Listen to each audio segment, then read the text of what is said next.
ಎಂಬವನೋಲೋ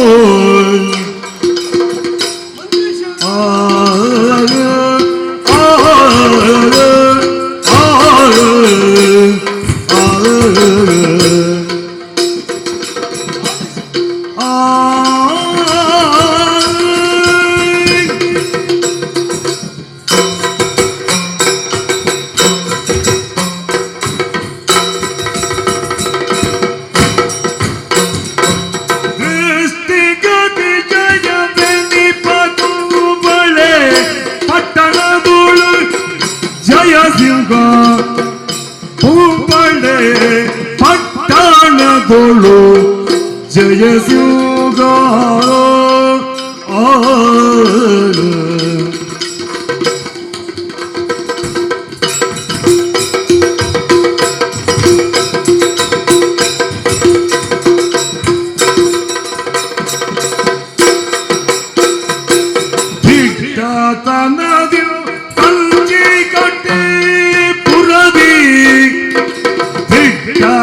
ನದಿ ಪಂಚಿ ಕಟ್ಟಿ ಪುರವಿಗೆ ಜಯಸಿಂಗ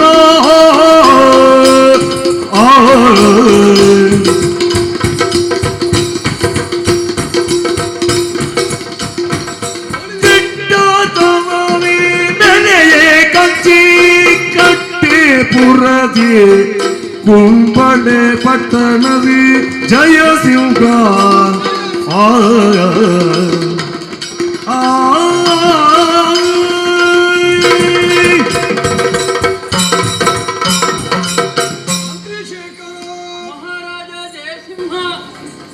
ಕುಂಬಳೆಯ ಅಧಿಕಾರವನ್ನು ಪಡೆಯಬೇಕಿದ್ರೆ ಪೂರ್ವ ಜನ್ಮದಲ್ಲಿ ಮಾಡಿದಂತಹ ಪುಣ್ಯದ ಫಲ ಬಹಳಷ್ಟು ಇದೆ ಅಂತ ನಾನು ಮನಸ್ಸಿನಲ್ಲಿ ಭಾವಿಸಿಕೊಂಡಿದ್ದೇನೆ. ಮಂತ್ರಿಶೇಖರ, ಕದಂಬ ವಂಶ ನಮ್ಮದು. ಕದಂಬ ವಂಶದಲ್ಲಿ ಜನಿಸಲ್ಪಟ್ಟದ ಹೆಣ್ಮಗಳಾದಂತಹ ಸುಶೀಲೆ ಎಂಬವಳ ವಿವಾಹಕ್ಕಾಗಿ ಬಳುವಳಿಯಾಗಿ ನಮ್ಮ ಈ ಕುಂಬಳೆಯ ರಾಜಸಿಂಹಾಸನ ದೊರಕಿದೆ. ಹಾಗಾದ್ರೆ ಪ್ರಪಂಚದಲ್ಲಿ ಏನನ್ನು ಹೇಳಲ್ಪಡ್ತಾರೆ? ಶಾಸ್ತ್ರ ಏನನ್ನು ಹೇಳುತ್ತದೆ? ಪುನರಪಿ ಜನನಂ ಪುನರಪಿ ಮರಣಂ ಪುನರಪಿ ಜನನಿ ಜಠರೇ ಶಯನಂ. ಹಾಗಾದ್ರೆ ಒಬ್ಬ ಮನುಷ್ಯ ಜೀವಿಯಾಗಿ ಹುಟ್ಟಲ್ಪಡ್ತಾನೆ. ಬ್ರಹ್ಮ ಬರೆದಂತಹ ಆಯುಷ್ಯ ಎಲ್ಲಿಯವರೆಗಿದೆ ಅಲ್ಲಿಯವರೆಗೆ ಅವನು ಬಾಳ್ತಾನೆ. ಆಮೇಲೆ ಶರೀರದಲ್ಲಿ ಇರತಕ್ಕಂತಹ ಆತ್ಮ ಹೊರಗೆ ಹೋಗ್ತದೆ. ಅಲ್ಲಿ ಕೇವಲ ಕಾಯ ಮಾತ್ರ ಉಳಿಯುತ್ತದೆ. ಆ ಬಳಿಕ ಕಾಯ ಮಣ್ಣಿಗೆ ಸೇರ್ತದೆ. ಅದೇ ಆತ್ಮ ಇನ್ನೊಂದು ಶರೀರಕ್ಕೆ ಹೋಗಿ ಸೇರಲ್ಪಡ್ತದೆ. ಇದು ಗರುಡ ಪುರಾಣದಲ್ಲಿ ಇರತಕ್ಕಂತಹ ವಿಚಾರಗಳನ್ನು ನಾನು ಹೇಳ್ತಾ ಇದ್ದೇನೆ. ಪಂಚಭೌತಿಕವಾದಂತಹ ಶರೀರ ನಿರ್ಮಾಣವಾಗುವುದು ಭೂಮಿಯಿಂದಲೇ. ಹೌದು.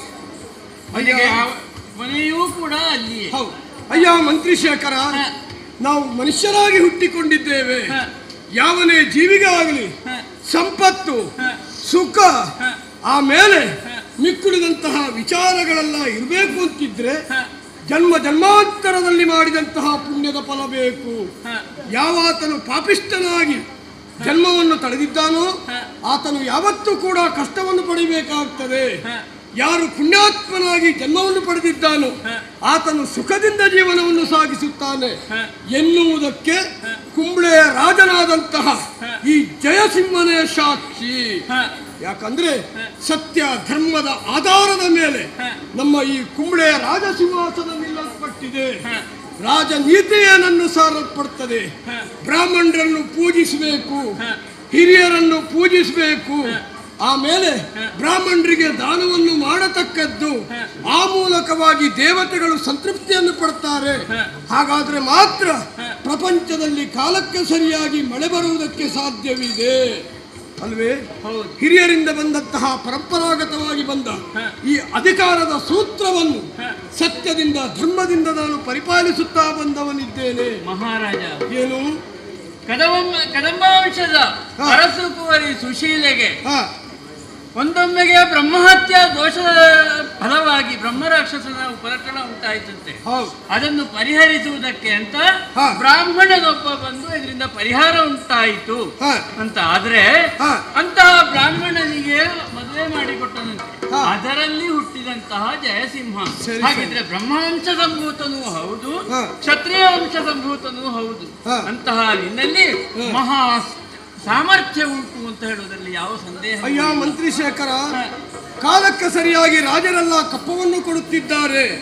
ಮೃಗಗಳಿಗೆಲ್ಲ ಯಾವ ರೀತಿ ಸಿಂಹರಾಜನು, ಅದೇ ರೀತಿಯಲ್ಲಿ ಅರಸುಗಳಿಗೆ ಸಿಂಹರಾಜನಿಗೆ ನಾನಿದ್ದೇನೆ ಜಯಸಿಂಹ. ಆದ್ರಿಂದ ರಾಜ್ಯ ವಿಸ್ತಾರ ಮಾಡಬೇಕಾಗಿ ರಾಜ್ಯ ವಿಸ್ತಾರವನ್ನು ಮಾಡಬೇಕಾಗಿ ಬಂತು. ಹ. ಕೇಳಯ್ಯ, ಗಡಿಯ ವಿಸ್ತರಿಸಿದೆನು ಮೂಡಣ ಕೊಡಗಿನಿಯು ಮೂಡಣ ಕೊಡಗಿನಿಯು ಕೊಡಗಿನಿಯು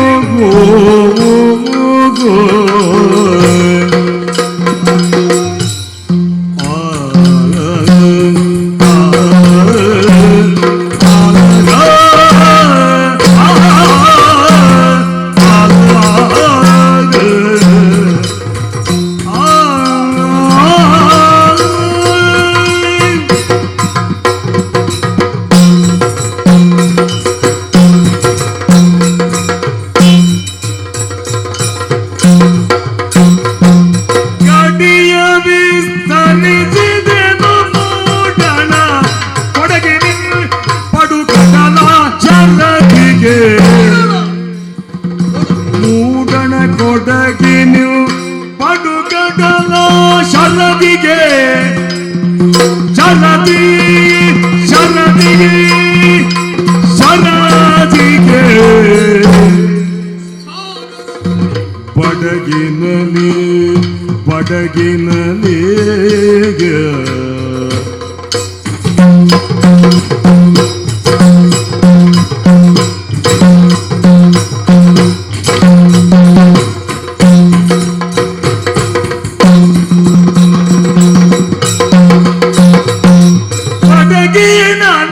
ನೇತ್ರಾವತಿ ನದಿ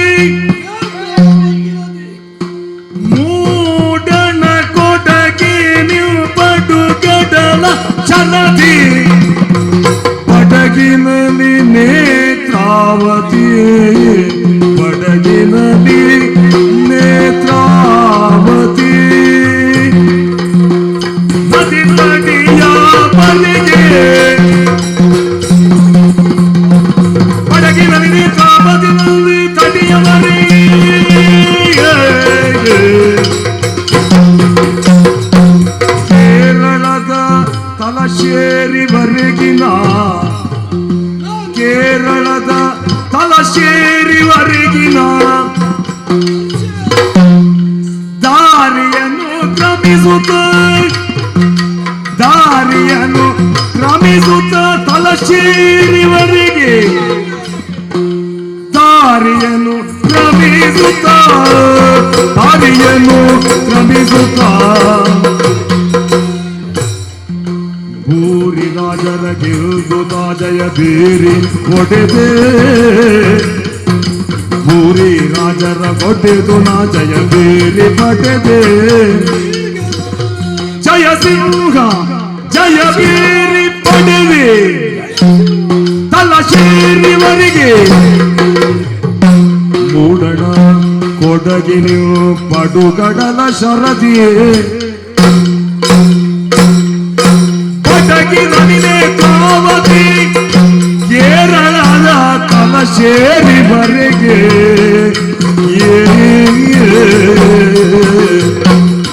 ಜಯ ಸಿಂಹ ಜಯ ಸಿಂಹ. ಮಂತ್ರಿ ಶೇಖರ, ಮಹಾರಾಜ. ಸುಶೀಲೆಗೆ ಏಕಮಾತ್ರ ಪುತ್ರನಾಗಿ ನಾನು ಜನಿಸಿಕೊಂಡವನಿದ್ದೇನೆ. ಸತ್ಯಮೇವ ಜಯತೆ, ಧರ್ಮಯವ ಹತೋಹಂತಿ ಧರ್ಮ ರಕ್ಷತಿ ರಕ್ಷಿತಃ. ಯಾರು ಧರ್ಮವನ್ನು ರಕ್ಷಿಸ್ತಾರೆ ಅವನನ್ನು ಧರ್ಮವೇ ರಕ್ಷಿಸ್ತದೆ.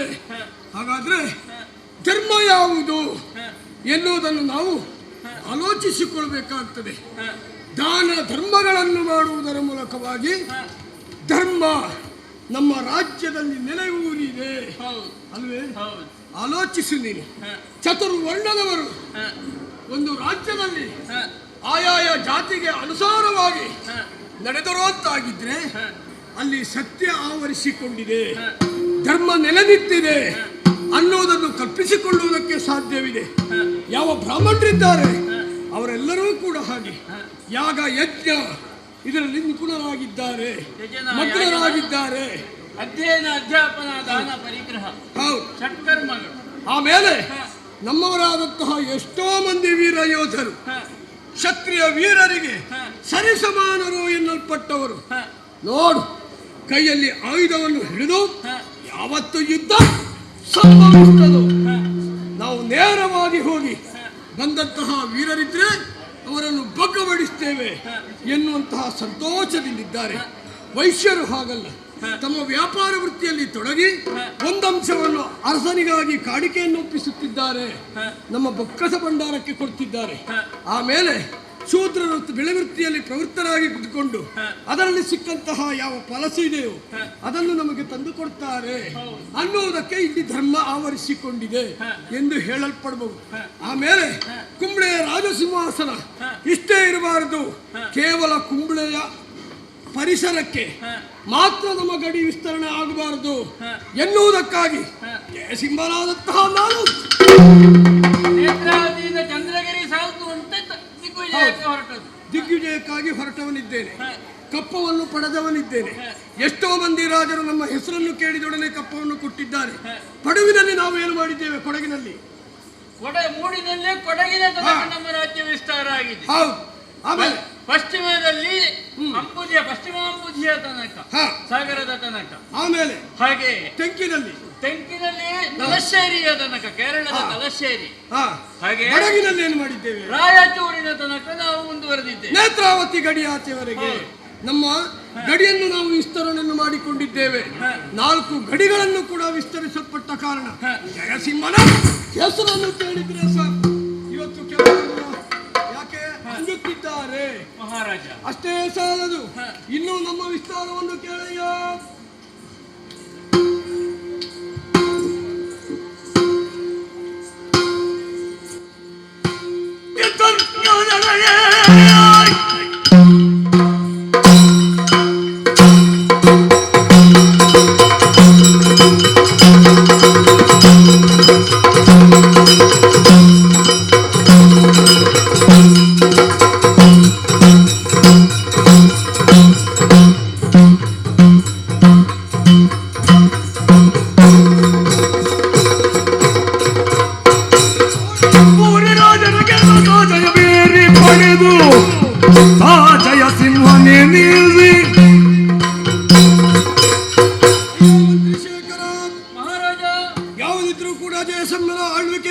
ವಿಸ್ತರಿಸಬೇಕು ಅನ್ನೋದಕ್ಕಾಗಿ ಎಷ್ಟೋ ಮಂದಿ ರಾಜರನ್ನು ಬಗ್ಗುಬಡಿಸುವುದಕ್ಕಾಗಿ ದಿಗ್ವಿಜಯನ್ನು ನಾವು ಕೈಗೊಂಡವರಿದ್ದೇವೆ. ಆ ಮೂಲಕವಾಗಿ ಕಪ್ಪವನ್ನು ಸಂಗ್ರಹಿಸಿದ್ದೇವೆ.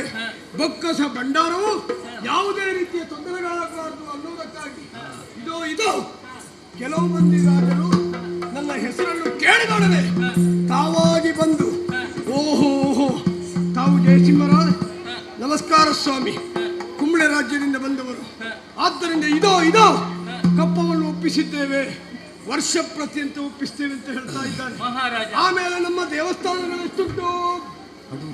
ಹಲವಾರಿದೆ ಅಲ್ವೇ? ಯಾವತ್ತು ಕೂಡ ಭಗವದ್ಗೀತೆಯಲ್ಲಿ ಸಾರಲ್ಪಡ್ತದೆ ಏನು ಅಂತ, ಕಲಿಯುಗದಲ್ಲಿ ಮೂರ್ತಿ ಪೂಜೆಗೆ ಪ್ರಾಶಸ್ತ್ಯವಿದೆ. ಹಾಗಾದ್ದರಿಂದಲೇ 4 ಸೀಮೆಗಳಿಗೆ ಒಳಪಟ್ಟುಕೊಂಡು ಅಡೂರಿನಲ್ಲಿ ಮಹಾಲಿಂಗೇಶ್ವರ ದೇವರು, ಆಮೇಲೆ ಮಧೂರಿನಲ್ಲಿ ಸರ್ವವಿಘ್ನಪ್ರದಾಯಕರಾದಂತಹ ಮಹಾಗಣಪತಿ ದೇವರು. ಯಾಕಂದ್ರೆ ನಮ್ಮ ಪ್ರಜೆಗಳಿಗೆ ಯಾವುದೇ ರೀತಿಯಾದಂತಹ ವಿಘ್ನ ಬರಬಾರದು ಅನ್ನುವುದಕ್ಕಾಗಿ ನಮ್ಮ ಪೂರ್ವಜರು ಈ ದೇವಸ್ಥಾನವನ್ನು ಕಟ್ಟಿದ್ದಾರೆ. ನಾವು ಮಾಡಿದ್ದಲ್ಲ ಇದು. ಯಾಕಂದ್ರೆ ಹಿರಿಯರಿಂದ ಬಂದಂತಹ ಬಳುವಳಿಯಾದಂತಹ ಸಂಪತ್ತುಗಳು ಇದೆಲ್ಲ. ಆಮೇಲೆ ಕಾನೂನಲ್ಲಿ ಏನು ಮಾಡಿದ್ದೇವೆ? ಪಾರ್ಥಸಾರಥಿ ದೇವಸ್ಥಾನವನ್ನು ನಿರ್ಮಿಸಿದ್ದಾರೆ ನಮ್ಮವರು. ಆ ಬಳಿಕ ಈ ಕಣಿಪುರದಲ್ಲಿ ಗೋಪಾಲಕೃಷ್ಣ ಅಲ್ವೇ, ಸರ್ವ ಪಾಪವನ್ನು ದೂರ ಮಾಡುವಂತಹ ಗೋಪಾಲಕೃಷ್ಣ, ಅವನೇ ಚ್ಯುತಿ ಇಲ್ಲದಂತಹ ಅಚ್ಯುತ ಹೀಗೆಲ್ಲ ನಾವು ಅವನನ್ನು ಸ್ಮರಣೆ ಮಾಡ್ತಾ ಬರ್ತಾ ಇದ್ದೇವೆ. ಮಾತ್ರ ಮಂತ್ರಿಶೇಖರ, ಭಕ್ತರೆಲ್ಲರೂ ಕೂಡ ಹಾ. ಯಾವುದೇ ಶುಭ ಕಾರ್ಯಗಳನ್ನು ಮಾಡುವಾಗಲೂ ಕೂಡ ಹಾ. ಈ 4 ದೇವಸ್ಥಾನಗಳಲ್ಲಿರುವಂತಹ ದೇವರುಗಳನ್ನು ಮನಸ ಧ್ಯಾನಿಸಿಯೇ ಅಯ್ಯ ಕಾರ್ಯಪ್ರವೃತ್ತರಾಗ್ತಾರೆ. ಮಂತ್ರಿಶೇಖರ, ಎಷ್ಟು ಮಾಡಿದರೂ ಫಲವಿಲ್ಲ. ಏನಾಯ್ತು? ಪ್ರಜೆಗಳ ಕ್ಷೇಮಕ್ಕೆ ಸಾಧಿಸಿ ಸಫಲನಾಗಿಗೆನು.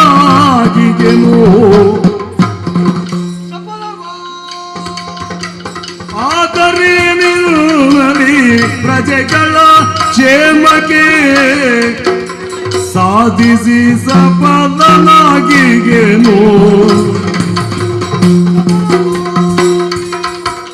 ಓದಲಾರದೆ ಹೋದೆ ದೇಹದಾರೋಗ್ಯಕ್ಕೆ ಬಾಧೆಯಾಯ್ತು. ಓದಲಾರದೆ ಹೋದೆ ದೇಹದಾರೋಗ್ಯಕ್ಕೆ ಬಾಧೆಯು ಆಯ್ತಿದಕ್ಕೇನು ಹಾದಿಯೇ ದೇಹದ ಆರೋಗ್ಯ ಆರೋಗ್ಯ ಬಾಧೆ ಇದಕ್ಕೆ ನಿಲ್ಲು ಹಾದಿ ಮಂತ್ರಿ.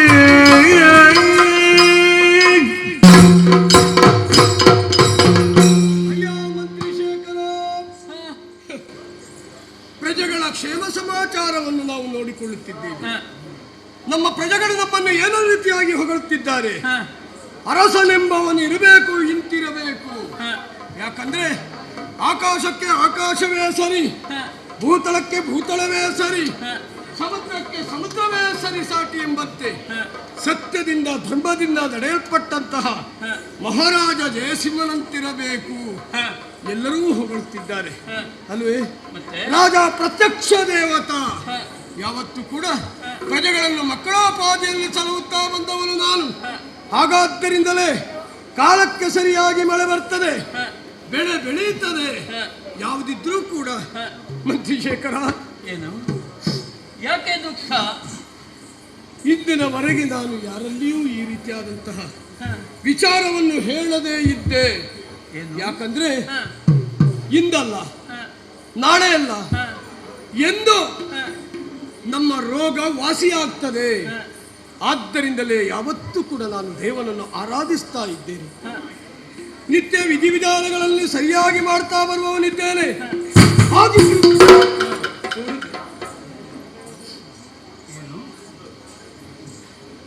ಮೈಯಲ್ಲಿ ಪ್ರಜೆಗಳ ಕಷ್ಟ ಸುಖಗಳನ್ನು ನೋಡುತ್ತಾ ಇದ್ದಂತಹ ನಾನು ಭಾವಿಸಿದ್ದು ನಾನು ಪುಣ್ಯಾತ್ಮನಾಗಿರಬಹುದು. ನನ್ನ ಶರೀರದ ಅವಯವಗಳನ್ನೆಲ್ಲ ನೋಡಿದೆಯ ಒಂದು ರೀತಿಯಾದಂತಹ ಬಿಳಿ. ಹಾಗಾದ್ರೆ ಇದೊಂದು ರೋಗ ಅಂತ ನಾನು ಭಾವಿಸಿದ್ದೇನೆ. ಆದ್ದರಿಂದ ಯಾವತ್ತೂ ಕೂಡ ಈ ರೀತಿ ಚಿಂತಿಸುತ್ತಾ ಚಿಂತಿಸುತ್ತಾ ಚಿಂತಿಸುತ್ತಾ ರೂಢಿಯಲ್ಲೊಂದು ಮಾತಿದೆ, ಏನು ಚಿಂತೆಯೇ ಚೀತೆ. ಹಾಗಾದ್ರೆ ಅಂತಹ ಚಿಂತೆಗೆ ಒಳಪಟ್ಟಂತಹ ನನ್ನನ್ನು ಯಾವ ರೀತಿಯಿಂದ ಪಾರು ಮಾಡುವುದು? ಮಹಾರಾಜ, ಓ, ಯಾಕೆ? ನಾನು ನಿನ್ನ ಮಂತ್ರಿ.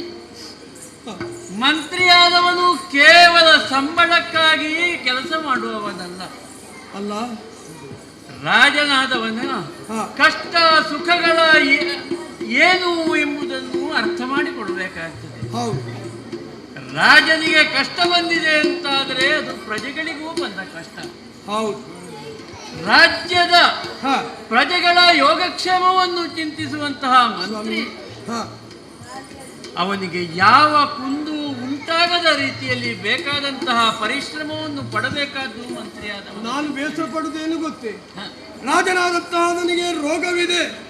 ಹಾಗಾದ್ರೆ ರೋಗ ಇದ್ದಂತಹ ರಾಜನು ಅಧಿಕಾರವನ್ನು ಏರಬಾರದು, ಮಹಾರಾಜ. ಅಧಿಕಾರ ಸೂತ್ರವನ್ನು ನಡೆಸಬಾರದು ಅಂತ ಇದೆ.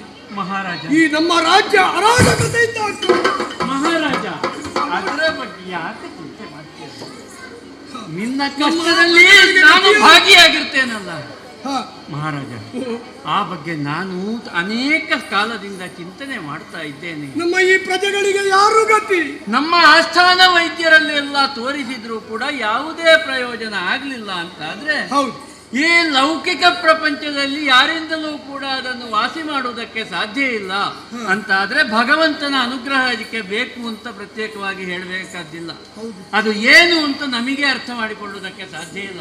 ಆದ್ರಿಂದ ಪ್ರಸಿದ್ಧರಾದಂತಹ ಜ್ಯೋತಿಷ್ಯರನ್ನು ಬರಮಾಡಿದ್ದೇನೆ. ಹೌದೇ? ಆ ಜ್ಯೋತಿಷ್ಯರು ನಮ್ಮ ಊರಿನಲ್ಲೇ ಬಹಳ ಪ್ರಸಿದ್ಧರಾದಂತಹ ಜ್ಯೋತಿಷ್ಯರವರು. ಹೌದೌದು. ಕೇವಲ ಜ್ಯೋತಿಷ್ಯ ಮಾತ್ರ ಅಲ್ಲ, ಮಂತ್ರವಾದದ ಮೂಲಕವಾಗಿಯೂ ಕೂಡ ಅನೇಕ ಮಂದಿಯ ಕಷ್ಟವನ್ನು ಪರಿಹಾರ ಮಾಡುವರು. ಸ್ವಾಮಿ, ಜ್ಯೋತಿಷ್ಯದಲ್ಲೇ ಅವರೊಬ್ಬ ರಾಜ ಆಗಿರ್ಬಹುದು. ಹೌದು ಅಲ್ವಾ? ಅಂತಹ ರಾಜನನ್ನೇ ನಾನು ಕರೆಸಿ, ಇದು ಅವರ ಅಪ್ಪನಿಂದ ಬಂದಿದ, ಅಪ್ಪನಿಂದಲೇ ಬಂದ ಪರಂಪರೆಯಲ್ಲೇ ಬಂದಿದೆ. ಅಜ್ಜನಿಂದ ಮಗನಿಗೆ, ಮಗನಿಂದ ಮೊಮ್ಮಗನಿಗೆ, ಇವನ ಮಗನು ಅದೇ ಮಾಡಿ. ಹೌದು, ಪರಂಪರಾಗತವಾದಂತಹ ಆ ವಿದ್ಯೆ ಅದನ್ನು ಉತ್ತಮ ರೀತಿಯಲ್ಲಿ ಅವರು ಉಪಯೋಗಿಸ್ತಾ ಇದ್ದಾರೆ. ನಮ್ಮಂತಹ ದಾರಿದ್ರ್ಯ ರೇಖೆಯಲ್ಲಿ ಕಷ್ಟವನ್ನು ಅನುಭವಿಸುವವರ ಕಷ್ಟವನ್ನು ಪರಿಹರಿಸುವುದಕ್ಕೋಸ್ಕರವಾಗಿ ಯಾವುದೇ ರೀತಿಯ ಸ್ವಾರ್ಥ ಇಲ್ಲದೆ ನಿಸ್ವಾರ್ಥವಾಗಿ ಕೆಲಸ ಮಾಡ್ತಾ ಇದ್ದಾರೆ. ಸ್ವಾಮಿ, ಚಿಂತನ ಪ್ರಶ್ನೆಯನ್ನು ಮಾಡಿಸಿದ್ದೇನೆ. ಹೌದು, ಬೇಕಾದಂತಹ ರೀತಿಯಲ್ಲಿ ಪ್ರಶ್ನೆಗಳನ್ನೆಲ್ಲ ಇಟ್ಟಿದ್ದಾರೆ. ಅವರು ಯಾವತ್ತೂ ಕೂಡ ಅಹಿತವನ್ನು ನುಡಿಲಿಕ್ಕಿಲ್ಲ. ನಮಗೆ ಉತ್ತಮವಾಗಿ ಏನನ್ನು ಸಾಧಿಸುವುದಕ್ಕೆ ಸಾಧ್ಯ ಉಂಟು ಅಂತ ಅವರು ತೋರಿಸಿಕೊಟ್ಟಿದ್ದಾರೆ.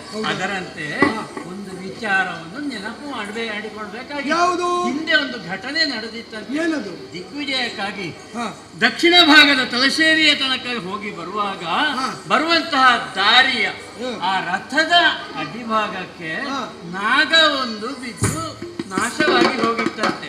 ಇದರಿಂದ ನಾಗದೋಷ ನಿನಗುಂಟಾಯಿತು. ಆ ನಾಗದೋಷದ ಪರಿಹಾರವಾದ್ರೆ ಮಾತ್ರವೇ ಇದು ವಾಸಿಯಾಗುವುದಕ್ಕೆ ಸಾಧ್ಯ ಉಂಟು. ಹಾಗಾದ್ರಿಂದ ನಾಗದೋಷ ಪರಿಹಾರಾರ್ಥವಾಗಿ ಪರಮ ಮೂರ್ತಿಯಾದಂತಹ ಸುಬ್ರಹ್ಮಣ್ಯ ಈ ಹೊತ್ತು ಸುಬ್ರಹ್ಮಣ್ಯ ಎಂಬ ನಾಮಧೇಯದ ಬಳಿ ಕುಮಾರ ಪರ್ವತ ಉಂಟು. ಆ ಕುಮಾರ ಪರ್ವತದಲ್ಲಿ ನೆಲ ನಿಂತಿದ್ದಾನೆ. ಸುಬ್ರಹ್ಮಣ್ಯದಲ್ಲಿ ಕುಕ್ಕೆ ಸುಬ್ರಹ್ಮಣ್ಯದಲ್ಲಿ ಇದ್ದುಕೊಂಡು ಎಲ್ಲರ ಭಕ್ತರನ್ನು ಕೂಡ ಅನುಗ್ರಹಿಸ್ತಾ ಇದ್ದಾನೆ. ಅವನ ಆರಾಧನೆಯನ್ನು ಮಾಡುವುದರಿಂದ ಇದು ವಾಸಿಯಾಗುವುದಕ್ಕೆ ಸಾಧ್ಯ ಉಂಟು.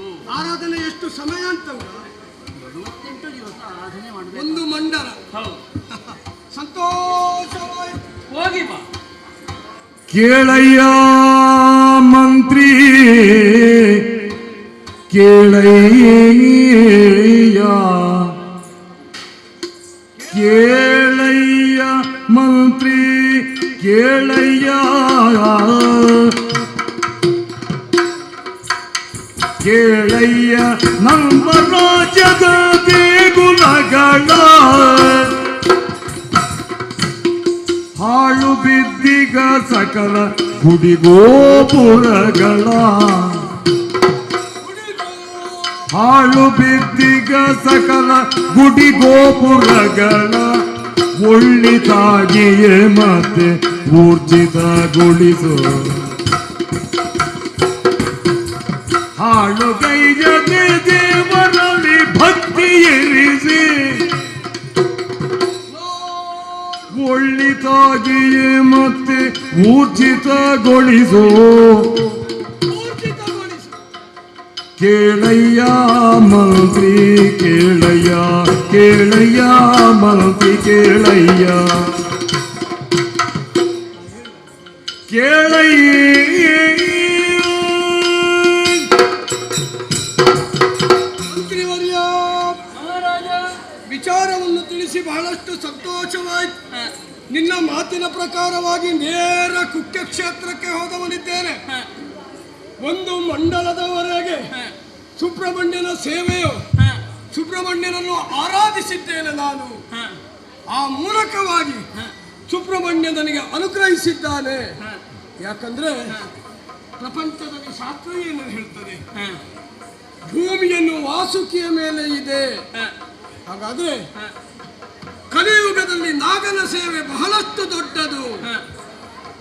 ನಾಗನನ್ನು ಕೊಲ್ಲಬಾರದು, ನಾಗನನ್ನು ದೂಷಿಸಬಾರದು, ನಾಗ ವಾಸಿಸುತ್ತಂತಹ ಸ್ಥಳಗಳನ್ನು ಉಳಿ ಮಾಡಬಾರದು. ಹಾಗೆ ಅಂತಾಗಿದ್ರೆ ಇಂತಹ ರೋಗಗಳು ಬರ್ತದೆ. ಆದ್ರಿಂದ ನೇರವಾಗಿ ಸುಬ್ರಹ್ಮಣ್ಯ ದೇವರು ನಮಗೆ ಅನುಗ್ರಹವನ್ನು ಮಾಡಿದ್ದಾನೆ. ಆ ಮೂಲಕವಾಗಿ ಅಲ್ಲೇ ಪ್ರಸಾದವನ್ನು ನಾನು ಸ್ವೀಕಾರ ಮಾಡಿಕೊಂಡವನಿದ್ದೇನೆ. ಯಾವ ಜ್ಯೋತಿಷರು ಹೇಳಿದ್ದಾರೋ ಅದೇ ರೀತಿಯಲ್ಲಿ ನೋಡಿ ನನ್ನ ರೋಗ ವಾಸಿಯಾಗಿದೆ. ಹಾಗಾದ್ರೆ ನಾವು ಇನ್ನೂ ಮಾಡಬೇಕಾದ್ದು ಏನು ಗೊತ್ತೇ? ದೇವರನ್ನು ಆರಾಧಿಸುವಂತಹ ದೇವಸ್ಥಾನಗಳು ನಿರ್ಮಿತವಾಗಬೇಕು. ಯಾಕಂದ್ರೆ ಆಗ ಹೇಳಿದಂತೆ ಕಲಿಯುಗದಲ್ಲಿ ದೇವಸ್ಥಾನಗಳನ್ನು ಅಭಿವೃದ್ಧಿಯಾದಷ್ಟು ಧರ್ಮ ನೆಲೆಸ್ತದೆ, ದೇವತೆಗಳು ಸಂತೃಪ್ತಿಯನ್ನು ಪಡ್ತಾರೆ, ದೇವನು ಅನುಗ್ರಹಿಸ್ತಾನೆ. ಹಾಗಾದ್ರಿಂದ 8 ಮಾಗಣಗಳನ್ನು ಪ್ರತ್ಯೇಕವಾಗಿ ವಿಂಗಡಿಸಿದ್ದೇನೆ. ವರ್ಕಾಡಿ, ಶ್ರೀಪಾಡಿಯೇ ಮೊದಲಾದಂತಹ 8 ಮಾಗಣಗಳು. ಆದ್ದರಿಂದ ಈ ದೇವಸ್ಥಾನಗಳನ್ನು ನಿರ್ಮಿಸಬೇಕು ಅಂತಿದ್ರೆ ಹಿಂದೆ ಇದ್ದಂತಹ ದೇವಸ್ಥಾನಗಳ ಕುರುಹುಗಳು ಇಲ್ಲಿ ಕಾಣಿಸ್ತಾವು. ಆದ್ರಿಂದ ಒಳ್ಳೆ ಜ್ಯೋತಿಷರನ್ನು ಕರೆಸಿ ಒಂದು ಅಷ್ಟಮಂಗಲ ಪ್ರಶ್ನೆ ಆಗ್ಬೇಕು. ಆಮೇಲೆ ಅಲ್ಲಿ ಯಾವ ದೇವರಿತ್ತು ಆ ದೇವರುಗಳಿಗೆ ದೇವಸ್ಥಾನ ಆಗಬೇಕು ಎನ್ನುವುದನ್ನು ನಾನು ತೀರ್ಮಾನ ಮಾಡಿಕೊಂಡವನಿದ್ದೇನೆ. ಹಾಗಾದ್ರಿಂದ ನಾನು ಒಂದೇ ವಿಚಾರ ಹೇಳೋದು, ಮಹಾರಾಜ, ಕುಕ್ಕೆ ಕ್ಷೇತ್ರದಲ್ಲಿ ಶಿವಳ್ಳಿ ಬ್ರಾಹ್ಮಣರಿದ್ದಾರೆ. ಹೌದು, ಮಹಾ ಮೇಧಾವಿಗಳವರು. ಹೌದು. ಆದ್ದರಿಂದ ನೇರವಾಗಿ ಕುಕ್ಕೆ ಕ್ಷೇತ್ರಕ್ಕೆ ಹೋಗಿ ನಮಗೆ ಇನ್ನು ಮುಂದೆ ಪೂಜೆ ಮಾಡುವುದಕ್ಕೆ ಅವರೇ ಆಗಬೇಕು. 8 ಮಾಗಣೆಗಳಿಗೆ ಅಧಿಕಾರವನ್ನು ಅವರಿಗೆ ಕೊಡಬೇಕು. ಪೂಜೆ ಮಾಡುವುದಕ್ಕೆ ಅಂತಲ್ಲ, ಆ 8 ಮಾಗಣೆಗಳ ಅಧಿಕಾರವನ್ನು ವಹಿಸಿಕೊಳ್ಳುವುದಕ್ಕೆ ಬ್ರಾಹ್ಮಣರಾಗಬೇಕು. ಆದ್ರಿಂದ ನೇರವಾಗಿ ಕುಕ್ಷಕ್ಷೇತ್ರಕ್ಕೆ ಹೋಗಿ ಅಲ್ಲಿರತಕ್ಕಂತಹ ಯಾವ ಶಿವಳ್ಳಿ ಬ್ರಾಹ್ಮಣರಿದ್ದಾರೋ ಆದಷ್ಟು ಬೇಗನೆ ಕರೆದುಕೊಂಡು ಬರಬೇಕು. ಕುಟುಂಬಗಳನ್ನು ಕರೆತರಬೇಕು.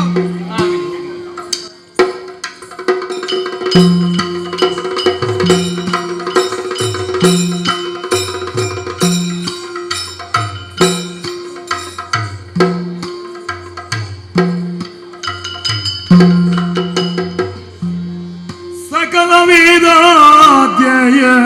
ಪೂರ್ಣನು ಭಕುತನ ಮಗದೇವ ಶರ್ಮ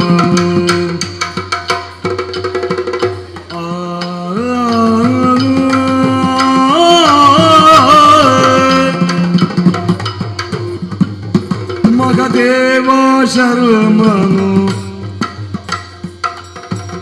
ಮಗದೇವ ಶರ್ಮನು ಸುಖದಿ ಜೀವಿಸುತ್ತಿದ್ದ ಸುಬ್ರಹ್ಮಣ್ಯದನಿಗೆ ಮಗದೇವ ಶರ್ಮನು ಜೀವಿಸುತ್ತಿದ್ದ ಸುಬ್ರಹ್ಮಣ್ಯದಲ್ಲಿ ಮಗದೇವ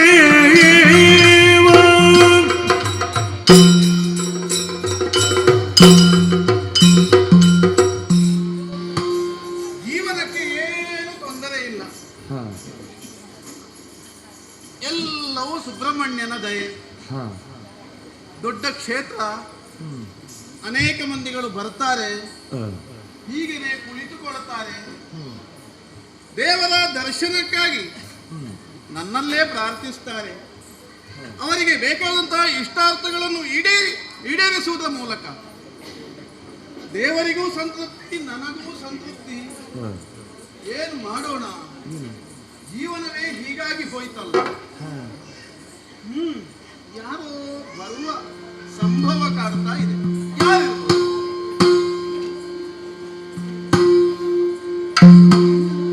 ಬಂದನಾಗಲೇ ಮಂತ್ರಿ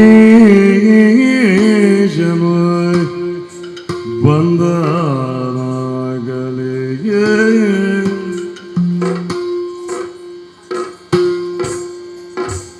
ವಂದನೆಯ ಗೈದ ವಂದನೆಯು ಮಗದೇವ ಪಂಡಿತನೇ ರಾಜಕಾರ್ಯವನ್ನು ತರುವುದೇ ಕೇಳ್ಸರ್ಗುಣನೇ ಬಂದು ಸೇರಲು ಬೇಕು ರಾಜನ ಮಂದಿರಕ್ಕೆ ಅತಿ ಶೀಘ್ರದಿಂದಲೇ ಬಂಧುಗಳ ಕರೆಕೊಂಡು ಜತೆಯುಳು ಇಲ್ಲಿಗೆರಗಿ ದಿನದೊಳನಿಗೆ ವಂದನೆಯು ಮಗದೇವ ಪಂಡಿತನೇ ವಂದನೆಯು ಮಹಾದೇವ ಶರ್ಮನೇ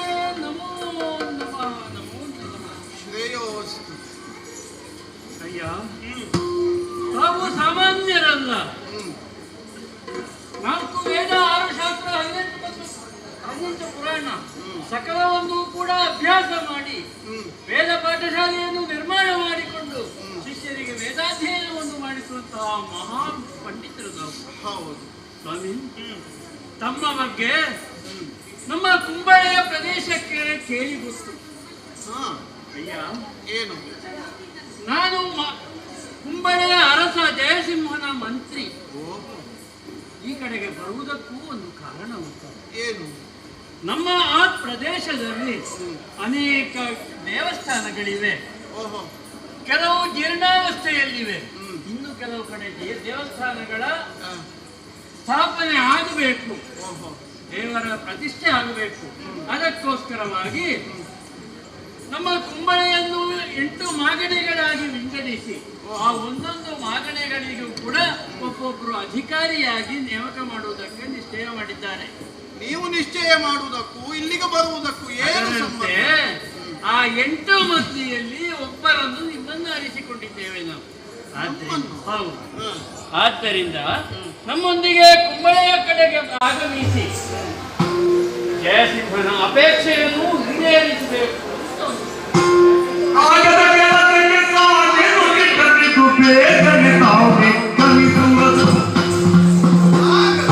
ಆಗದ ಕೆಲಸಕ್ಕೆ ಸಾಗೇನು ಕಿಟ್ಟದ್ದು ಬೇಗನೆ ತಾವೇ ಗಮಿಸುವುದು.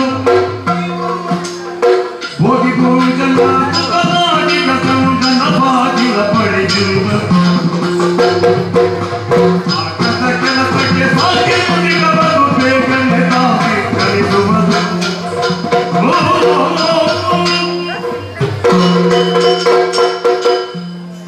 ಕುಂಬಳೆ ಸೀಮೆಯಿಂದ ಬಂದವರು ನೀವು. ಹಾ, ನಮ್ಮ ಆಗಮನ ಅಲ್ಲಿಗೆ ಆಗಬೇಕು. ಹೌದು. ಹೇಳುವುದಕ್ಕೆ ಬಹಳ ಸುಲಭ, ಮಾಡುವುದಕ್ಕೇನು ಕಷ್ಟ. ಈ ಸುಬ್ರಹ್ಮಣ್ಯ ಕ್ಷೇತ್ರದ ಮೂಲ ನಿವಾಸಿಗಳೇ ನಾವು. ಹಾ, ದೇವರು ನಮ್ಮ ಕೈ ಬಿಡಲಿಲ್ಲ. ಹಾ, ಈ ಪ್ರದೇಶವನ್ನು ಬಿಟ್ಟು ಬೇರೆಡೆಗೆ ನಾವು ಹೋಗುವ ಹಾಗಿಲ್ಲ. ಹಾ. ನಾವು ದೇವರನ್ನು ನಂಬಿದ್ದೇವೆ, ದೇವರು ನಮ್ಮನ್ನೇ ನಂಬಿದ್ದಾರೆ. ಓಹೋ.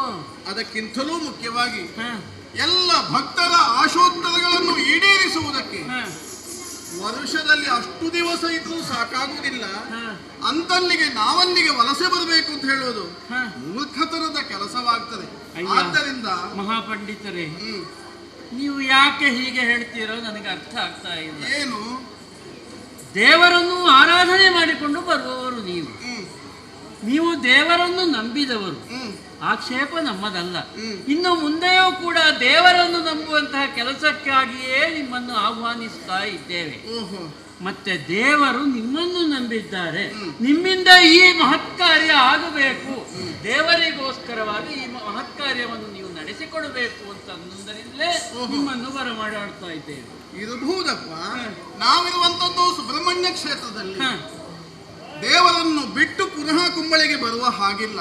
ಅಯ್ಯ, ಏನಿದ್ದರೂ ನಮ್ಮ ಬದುಕು ಸುಬ್ರಹ್ಮಣ್ಯನಿಗೆ ಸಮರ್ಪಿತ.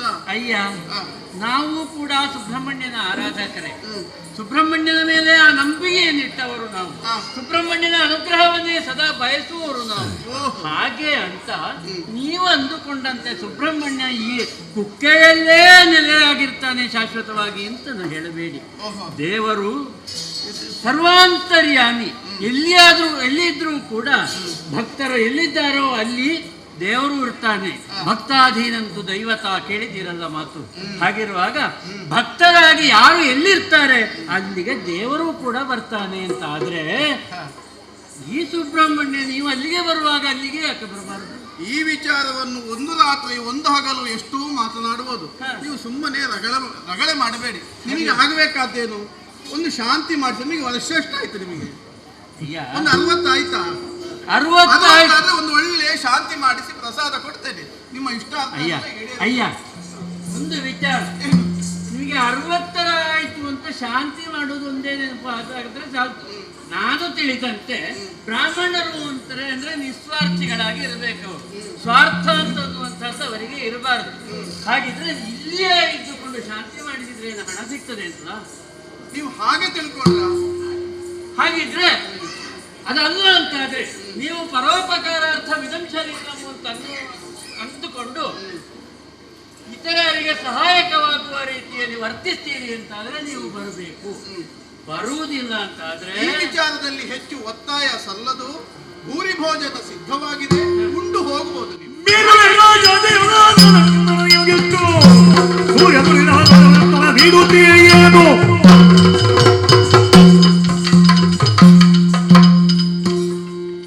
ಪಂಡಿತರೆ, ನಿಮಗೆ ಇಷ್ಟೂ ಸಿಟ್ಟು ಬರ್ತದೆ ಅಲ್ವ?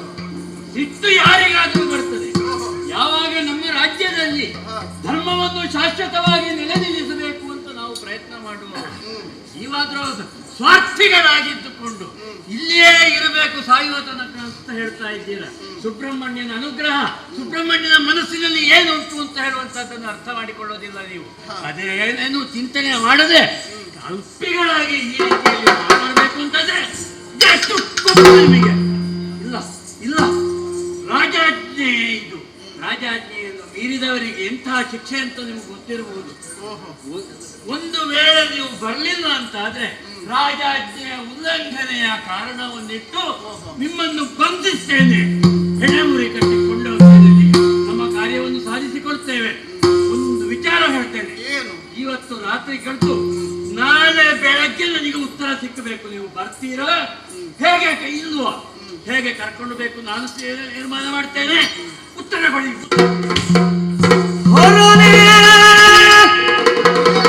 ನಾನೇ ಗೈಯಲಿ ಯಾಕೆ ಹೀಗಾಯಿತು? ಹರನೇ ನಾನೇ ಗೈಯಲಿ ದುರಿತವೂ ಒದಗಿದೆ ಈ ಪರಿ ಅರಿಯದ ಕಾರ್ಯವ ನಡೆಸಲು ಬರದು ಕರೆದಿಗನು. ಸ್ಕಂದ ಕುಮಾರನೆ ನಿನಗಿದು ಚಂದವೇ ನಿನ್ನಯ ಭಗುತಗೆ. ಸ್ಕಂದ ಕುಮಾರನೇ ಚಂದವೇ ನಿನಗಿದು ಚಂದವೇ.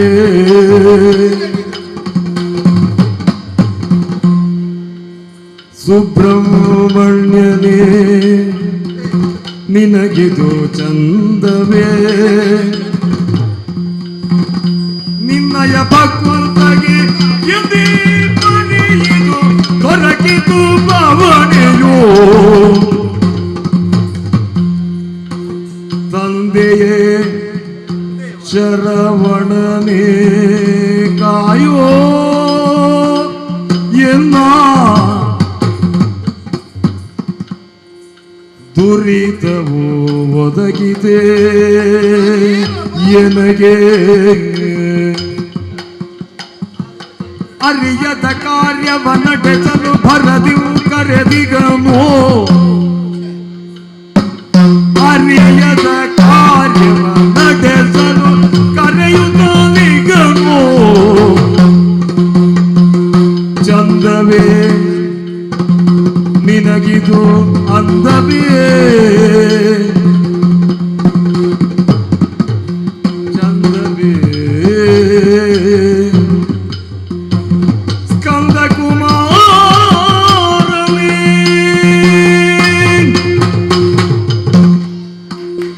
ಇದುವರೆಗಿನ ಬದುಕಿನಲ್ಲಿ ಇಂತಹ ಸಂಕಷ್ಟಗಳು ಬಂದದ್ದೇ ಇಲ್ಲ ಈ ಶರ್ಮನಿಗೆ. ಎಲ್ಲವನ್ನು ಆ ಸುಬ್ರಹ್ಮಣ್ಯ ದೇವರು ಪರಿಹರಿಸ್ತಾರೆ ಅಂತ ನಂಬಿದ್ದೆ, ಪರಿಹರಿಸಿದ್ದಾನೆ ಕೂಡ. ಆದರೆ ಇಂದು ಕ್ಷೇತ್ರವನ್ನು ಬಿಟ್ಟು ನಾನು ಕುಂಬಳೆ ಸೀಮೆಗೆ ಹೋಗಬೇಕು, ಅಲ್ಲಿ ಸುಬ್ರಹ್ಮಣ್ಯನನ್ನು ಆರಾಧಿಸಬೇಕು. ದೇವರು ಎಲ್ಲೆಲ್ಲೂ ಇರ್ತಾನೆ ಅಂತ ಗೊತ್ತಿದೆ, ರಾಜಾಜ್ಞೆ ಬೇರೆ, ಅದನ್ನು ಪಾಲಿಸದೆ ನಿರ್ವಾಹವಿಲ್ಲ. ಮತ್ತೊಂದೆಡೆ ಕ್ಷೇತ್ರವನ್ನು ಬಿಟ್ಟು ನಾನು ಹೋಗುವ ಹಾಗಿಲ್ಲ.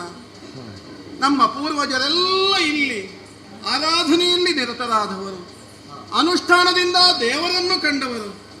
ಅಂತಹ ಪುಣ್ಯ ಕ್ಷೇತ್ರವನ್ನು ಬಿಟ್ಟು ನಮಗೆ ಬದುಕನ್ನು ಕೊಟ್ಟಂತಹ ಈ ಕ್ಷೇತ್ರವನ್ನು ಬಿಟ್ಟು ಹೇಗೆ ಹೋಗಲೆಪ್ಪ ದೇವರೇ?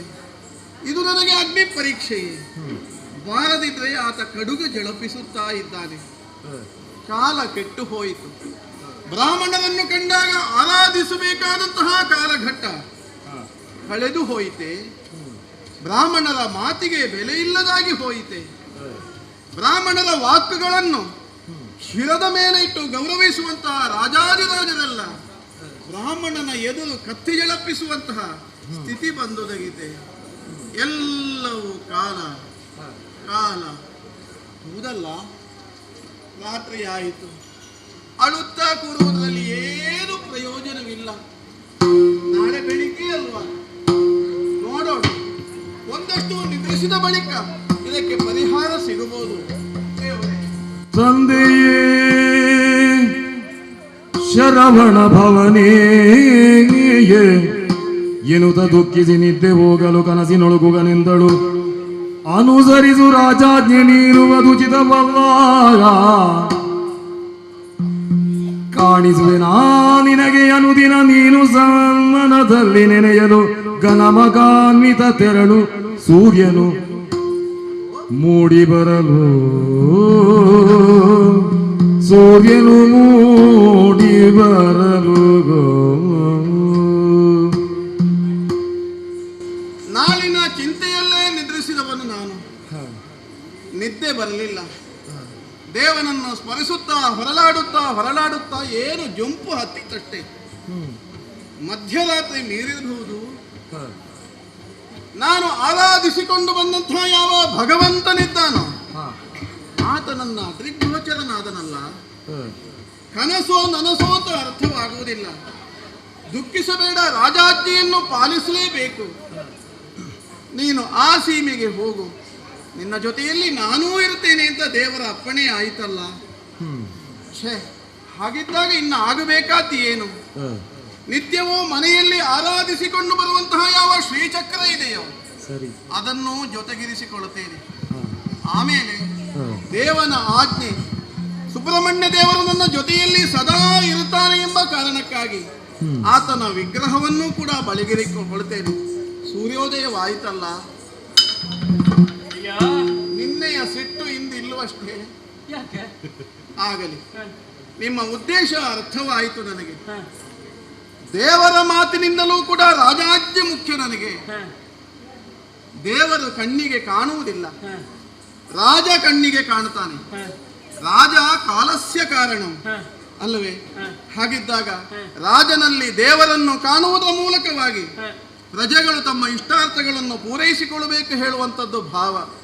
ಅದಕ್ಕೋಸ್ಕರವಾಗಿ ನಾನು ನಂಬಿದ ಯಾವ ಸತ್ಯ ಇದೆ, ಯಾವ ಸತ್ವ ಇದೆ, ಅದನ್ನೆಲ್ಲವನ್ನು ಮನದಲ್ಲಿಟ್ಟುಕೊಂಡು ನಿಮ್ಮ ಕುಂಬಳೆ ಸೀಮೆಗೆ ಬರುವುದಕ್ಕೆ ಸಿದ್ಧನಾಗಿದ್ದೇನೆ. ನಮ್ಮ ಪಾಲಿಗೆ ಆ ಸುಬ್ರಹ್ಮಣ್ಯನೇ ಭಾಗ್ಯ ದೇವತೆಯ ರೂಪದಲ್ಲಿ ನಿಮ್ಮ ಕಳುಹಿಸಿದ್ದಾನೆ. ಆದ್ದರಿಂದ ನಿಮಗೆ ಸನ್ಮಾನವಾಯಿತು. ಗೌರವಿಸಿ ಬನ್ನಿ.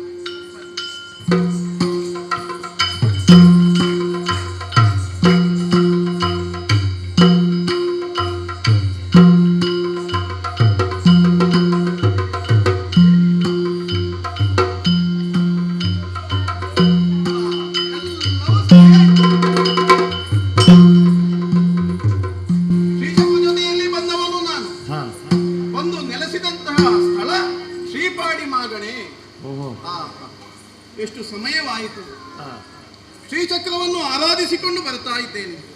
ಜೊತೆಯಲ್ಲಿ ಸುಬ್ರಹ್ಮಣ್ಯದಿಂದ ತಂದಂತಹ ಯಾವ ಸ್ಕಂದನ ಮೂರ್ತಿ ಇದೆಯೋ ಅದನ್ನೂ ಜೊತೆಯಾಗಿ ಪೂಜಿಸ್ತಾ ಇದ್ದೇನೆ. ಮಾನಸಿಕವಾದಂತಹ ನೆಮ್ಮದಿ ಇದೆ. ಶ್ರೀ ಕ್ಷೇತ್ರದಲ್ಲಿ ಯಾವ ನನ್ನ ಶಾಂತಿ ಇದೆಯೋ, ಯಾವ ಮನಶಾಂತಿ ಇದೆಯೋ ಅದು ಇಲ್ಲಿಯೂ ಅದು ಲಭಿಸ್ತಾ ಇದೆ. ಹಾಗಾಗಿ ಕಾಲ ಹೇಗೆ ಹೋಗ್ತದೋ ಅದರ ಜೊತೆಯಲ್ಲಿ ನಾನೂ ಸಾಕ್ತೇನೆ.